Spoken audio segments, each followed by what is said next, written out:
Assalamu alaikum warahmatullah. Mai magana da Aliyu Sa'id dan Hausa da kamar Kaduna ta arewa jihar Kaduna tarayyar Najeriya.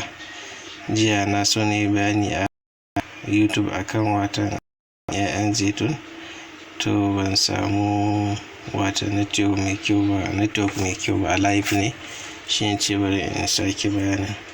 Wannan kamar yadda kuka gan shi shine 'ya'yan zaitun. Yawa 'ya'yan zaitun kenan. To yana da matuƙar muhimmanci ga lafiya, ya taimaka wajen masu rama, yana ɗauke da sinadari na potassium da kuma sinadari na calcium, yana taimakawa wajen sa abinci.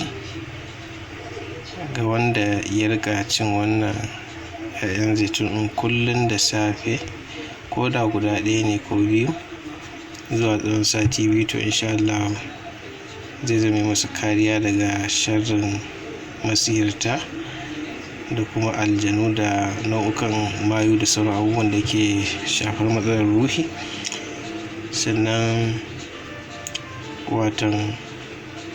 yana taimakawa wajen ƙarfafa garkuwar jikin ɗan adam. Wasu ƙwayoyin halitta ne wanda suke taimakawa wajen daƙile duk wasu ƙwayoyin cututtuka.